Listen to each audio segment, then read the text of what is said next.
Assalamualaikum warahmatullahi wabarakatuh. Balik lagi bersama kita di channel Kenangan Misteri.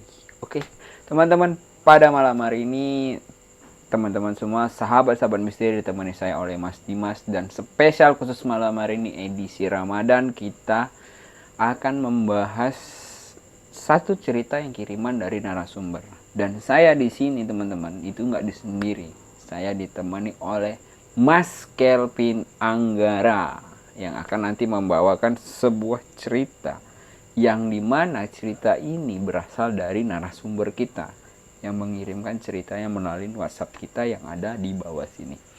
Nah, untuk teman-teman semua nih yang sudah mendukung kita, mensupport kita, kami ucapkan terima kasih yang sebanyak-banyaknya. Dan untuk pendatang-pendatang baru, jangan lupa like, komen, dan subscribe yang sudah mendukung kita. Semoga kalian selalu diberikan kesehatan dan keselamatan dan diberikan rezeki yang berlimpah oleh Allah Subhanahu wa Ta'ala.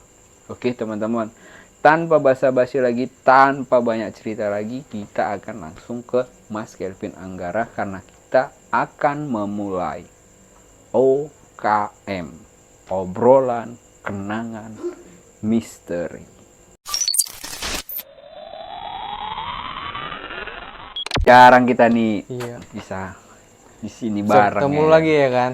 Tiap hari bertemu kok, bisa ketemu lagi. Jarang-jarang kita buat dua seperti ini ya nih. Iya, jadi nih teman-teman, sekedar informasi kenapa kita berdua di sini, dikarenakan narasumbernya ini tidak ingin menceritakan secara langsung, dikarenakan posisinya yang jauh ya Mas ya. Iya, jauh. Nah, jadi Mas Kelvin nih, kenapa nih Mas Kelvin kok nampaknya agak lesu, agak ada yang dipikirin, itu kenapa? Sebelum kita mulai cerita nih, kenapa? Coba cerita. Iya bang. Kenapa? Jadi gini bang, ini bentar lagi kan mau dekat Lebaran ya kan.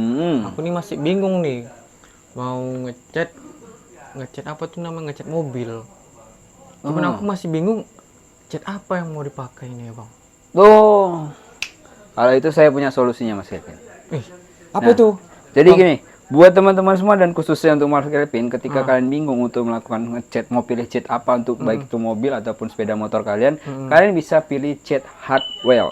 Nah, untuk itu karena catnya itu bagus, kualitasnya bagus, juga kilatnya bagus, daya tahan rekatnya juga bagus, yang jelas itu dia tidak berkarat.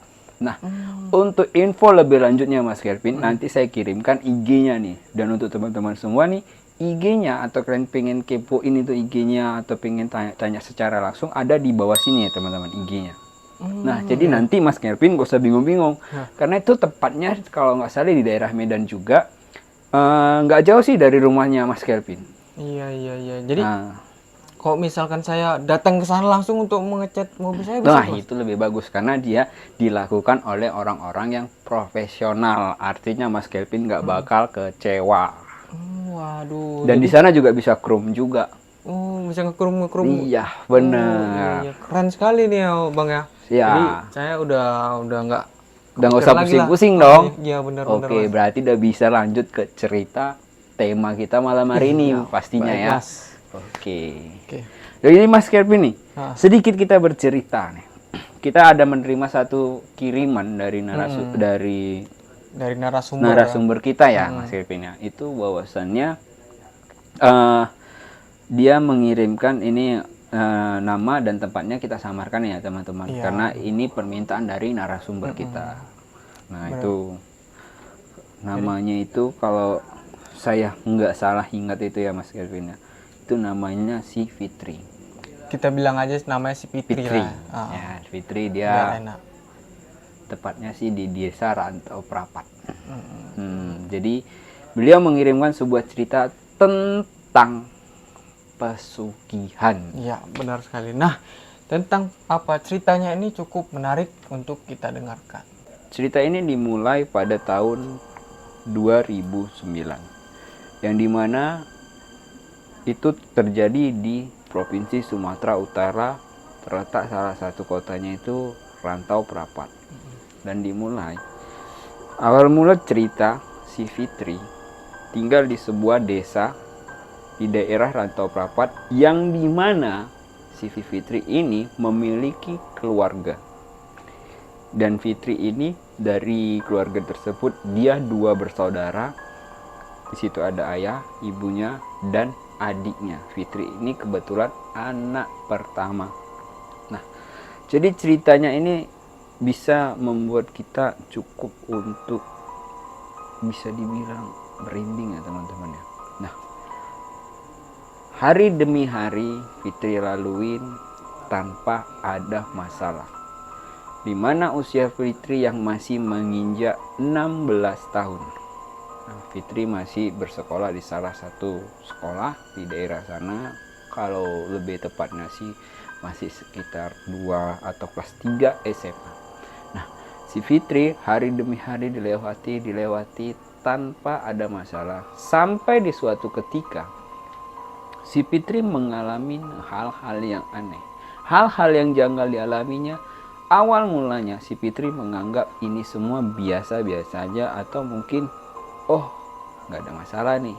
Tapi kejadian aneh yang pertama dialami si Fitri, kalau menurut secara pandangan mata batin itu sangat tidak masuk akal, atau pikiran nalar kita itu nggak masuk ke logika kita. Nah, si Fitri itu mengalami salah satu gangguan di saat dia menjelang mau tidur. Pertama, si Fitri saat dia mau tidur seperti rutinitas pada biasanya dia tidur.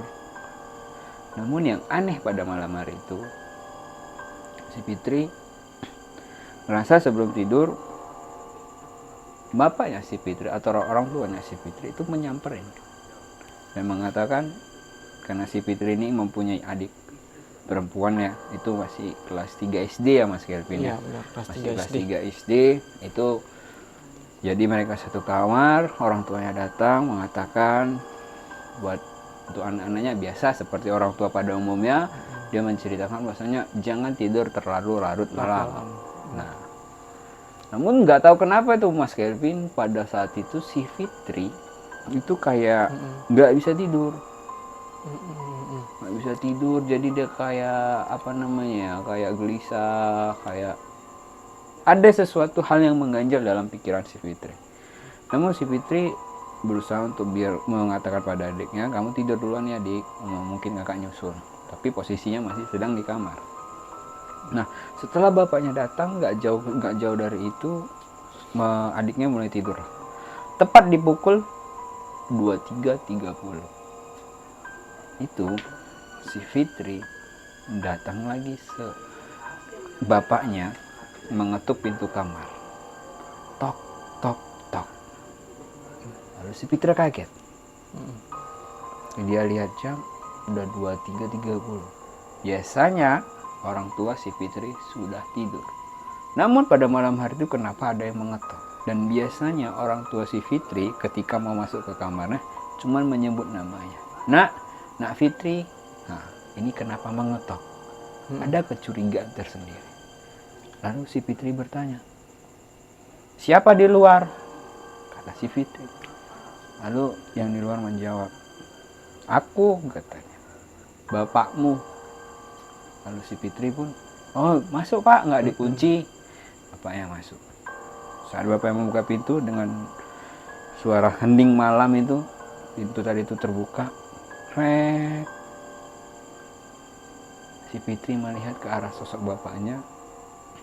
Pandangan bapaknya tuh udah kosong. Seperti kayak hanya memantau dari kejauhan melihat gitu. Tapi tatapannya tajam ke tujuannya ke Fitri. Ya benar. Dan di saat itu lampunya itu dimatikan. Ya kan Mas? Lampunya itu dimatikan. Dan suasananya itu di kamar tuh gelap gulita. Dan setelah itu buka pintu. Pintu kamar si Fitri. Cekrek.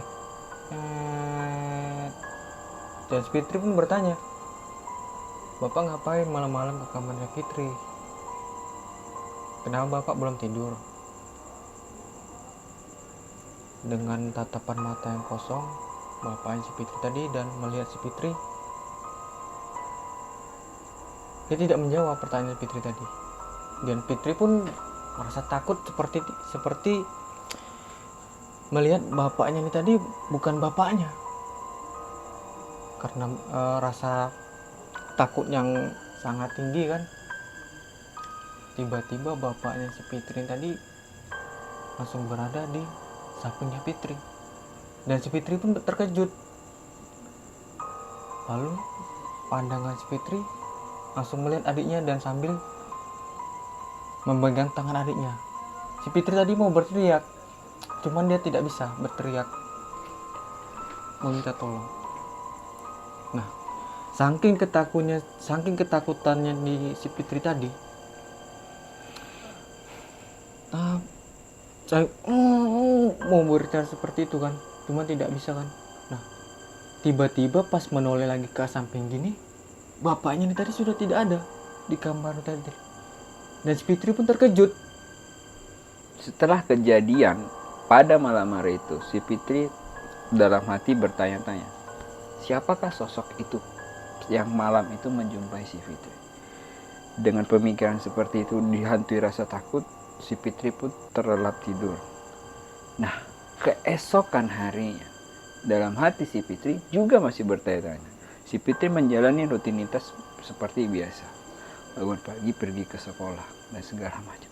Namun, si Fitri tidak menceritakan kejadian malam itu kepada orang tuanya, baik itu bapaknya dan ibunya. Dan dia hanya bertanya kepada adiknya, apakah kamu mendengar pembicaraan kakak tadi malam? Adiknya berkata, saya tidak mendengar. Nah, adiknya si Fitri ini bernama Vira, yang dimana masih kelas 3 SD. Setelah Fitri bertanya kepada adiknya, si Vira hanya menjawab, saya tidak tahu kak, karena saya tadi malam itu tertidur sampai pagi. Nah, setelah kejadian itu, Fitri pulang sekolah seperti melakukan rutinitas biasa. Dia saat pulang sekolah bertemu dengan ibunya. Lalu seperti biasa mereka hanya sekedar bercanda, mengobrol, nonton TV, dan ngerjain PR. Nah, menjelang sore hari, tepatnya di pukul 17.00. Nah, di situ ayah Fitri sudah pulang dari kerja. Nah, masuklah ayah Fitri ke rumah. Si Fitri melihat sosok ayahnya, tapi penuh dengan tanda tanya. Kenapa ayah tadi malam seperti ini? Kenapa? Saya tanya nggak menjawab. Lalu si Fitri yang biasanya menghampirin ayahnya saat pulang mencium tangannya, ini tidak dilakukannya. Kenapa? Dia masih memiliki rasa pertanyaan yang begitu luas, yang begitu dalam, sehingga dia ini tidak melakukan hal seperti biasanya. Lalu si ayah berkata, kenapa kamu nak? Kata si ayah. Lalu Fitri menjawab dengan terpatah-patah, nggak apa-apa kok. Gitu. Apa kamu sakit? Kata si ayah. Lalu Fitri menjawab lagi, nggak kok ya, katanya. Oh yaudah, kalian ayah siap-siap dulu, beres-beres dulu, setelah itu kita lanjut ke makan malam. Baik ya, dijawab oleh Vira dan Fitri. Masuk ke meja makan malam. Ayah, ibu, dan kedua anak tadi, ini semuanya baik-baik saja. Setelah makan malam, hari menjelang maghrib, di situ ada kejanggalan yang dialami oleh Vira. Nah, di saat setelah membereskan makanan dan membawanya ke dapur, si Vira ikut membantu si Fitri dan ibunya. Nah, setelah itu Vira lari ke kamarnya. Nah, si Vira terkaget saat membuka pintu kamar. Oh, kok ada bapak di sini? Kok ada ayah di sini? Nah, jadi ya karena pemikirannya masih polos, si Vira langsung tanya, ayah ngapain? Ayah kok ada di sini? Bukannya tadi di meja makan? Nah, Vira berkata seperti itu. Saat Vira ingin menghampiri ayahnya, dari kejauhan ayahnya memanggil, Vira, Vira, Vira. Nah, di situ Vira langsung tersentak. Sambil menoleh ke belakang, melihat ayahnya yang masih duduk di meja makan. Saat Vira ngadep ke depan lagi ke kasurnya mereka, itu sosok ayahnya udah nggak ada. Jadi di situ dia kaget. Tapi mungkin karena dia masih anak-anak nih ya, teman-teman. Jadi dia kayak, udah gitu, kayak udah dilaluin aja gitu. Lalu dia menghampirin ayahnya. Setelah itu malam pun berlalu. Vira dan Fitri masuk ke kamar seperti biasa ingin tidur. Nah, di sini ada satu kejadian yang masih nggak masuk logika atau nggak bisa diterima pikiran kita gitu. Jadi dia masuk malam hari, si Fitri dan Vira inginlah tidur seperti biasa. Si Vira mengatakan pada Fitri, "Kak," kata Vira. Lalu si Fitri menjawab, "Kenapa, Dik?" Si Vira mengatakan, "Tadi setelah makan malam, saya melihat Bapak ada dua." Si Fitri kaget. "Oh, maksudnya gimana?" Lalu Vira mengatakan, "Pas saat siap makan malam tadi, saya masuk ke kamar setelah bantu beresin. Nah, di tempat tidur ini ada sosok Bapak. Tapi pas saya mau menghampirin, saya tanya, Bapak diam aja. Nah, pas saya mau menghampirin, di belakang Bapak manggil dari meja makan. Saya menoleh ke belakang. Saat saya melihat, balik lagi ke tempat tidur, Bapak udah nggak ada. Nah, saya lalu ngamperin ke Bapak lah, ke meja makan." Lalu si Fitri menjawabnya, "Udah, itu mungkin kamu kecapean. Udah, kamu istirahat aja, tidur, ini juga udah malam. Apakah tugas sekolahmu udah selesai?" Lalu Vira menjawab, "Udah dong Kak, besok kan juga kita udah ini sih kayak pelajaran yang disukai si Vira." Nah, setelah itu mereka larutlah tidur malam. Nah, tidur malam ini semua kejadian baik-baik aja.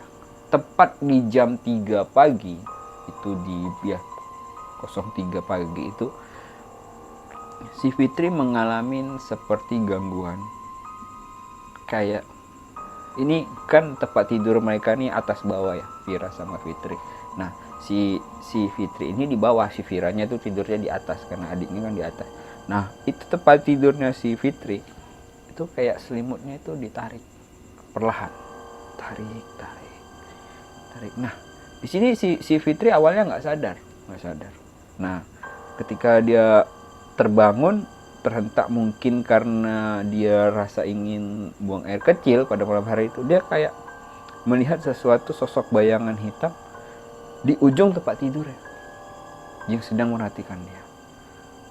Dia awalnya pas bangun tuh kaget dong. Apa itu? Gitu kan. Terus dia bilang, terus dia pejamkan mata, tengok lagi udah nggak ada. Nah, pergilah dia ke kamar mandi itu, ke toilet ya. Nah, itu dia buang air kecil ke sana. Nah, saat dia balik, dia heran. Kok tempat tidur yang dia tinggalkan tadi ini cukup berantakan, tiba-tiba dia balik, kok udah rapi. Nah, di situ dia heran, tanya, kok bisa? Gitu. Dia lihat adiknya lagi tidur. Nah, terus dia udahlah, tidur aja lah gitu kan, dia nggak mau ambil pen juga, ini penuh rasa takut. Dia udah, dia tidur, dia bacain semua apa yang bisa dia baca, bacain terus perlahan-perlahan menjelang subuh mereka bangun seperti biasa, aktivitas biasa, mau sholat subuh. Nah, pas saat mau sholat subuh, melaksanakan sholat subuh yang mereka biasanya ini berjamaah di rumah itu juga mengalami kejadian aneh. Nah, di saat si Vira dan si Fitri mengambil air wudhu ke belakang atau ke tempat wudhunya mereka ya, kalau bahasa Medannya sumur ya Mas ya. Ya. Kamar mandi ya, kamar mandi. Nah, itu saat ngambil ke sana, dia melihat sosok bapaknya. Sosok bapaknya ada lagi di situ. Tapi sebelum mereka ke sana, bapaknya udah standby untuk menunggu mereka ngambil wudhu untuk melaksanakan sholat subuh berjamaah. Nah, mereka dari kejauhan melihat nih, "Loh, Bapak kok di sini, Kak?" kata si Vira. "Udah, nggak apa-apa," kata si Fitri. Pas mereka mau datangi ke sana, "Pak, bukannya di sana," kata Vira. Lalu dari kejauhan suara bapaknya terdengar lagi. "Fitri, Vira, cepat, waktu subuh udah mau dekat ini, udah mau habis," katanya. Mereka sontak lalu balik melihat situ udah kosong. Dan mereka karena rasa takut nih, juga karena sudah diburu-buru oleh bapaknya, mereka bergegas ngambil air wudhu. Setelah mengalami sholat subuh itu, setelah itu mereka sholat subuh berjamaah. Larut hari demi berhari berlalu, dan di sini ada kejanggalan yang sangat besar yang dialami keluarga ini. Yang dimana pas itu kejadian di malam Jumat. tepatnya pukul 9 malam, di saat Vira dan Fitri mengerjain tugas sekolahnya. Orang tuanya sedang istirahat di kamarnya. Nah, di sini kejadian anehnya.